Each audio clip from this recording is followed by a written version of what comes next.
Okay. So now I've got the hard drive working here. I might have to lift this up a bit so it looks a bit better. Now someone else asked, that's full screening.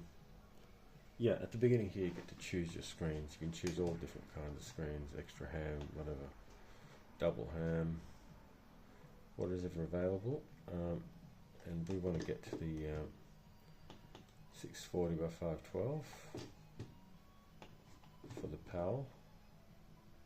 And when I hit OK now, we're just going to go directly into Workbench in a few seconds.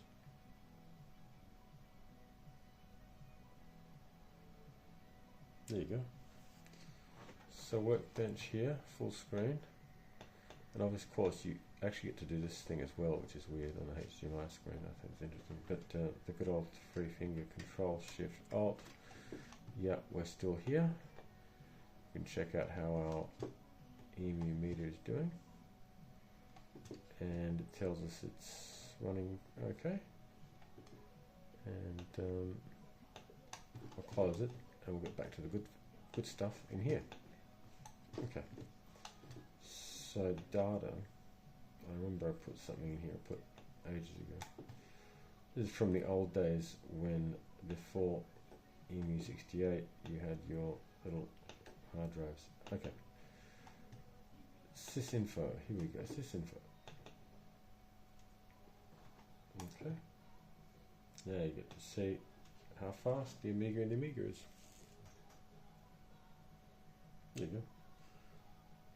So it's basically 80% of an A1200 at this stage. But where it gets a bit of a boost is actually has about 13 times faster chip RAM. So, but we'll have to wait for that to come up, and in the meantime we can go back here and say, oh la la la, what's going on here?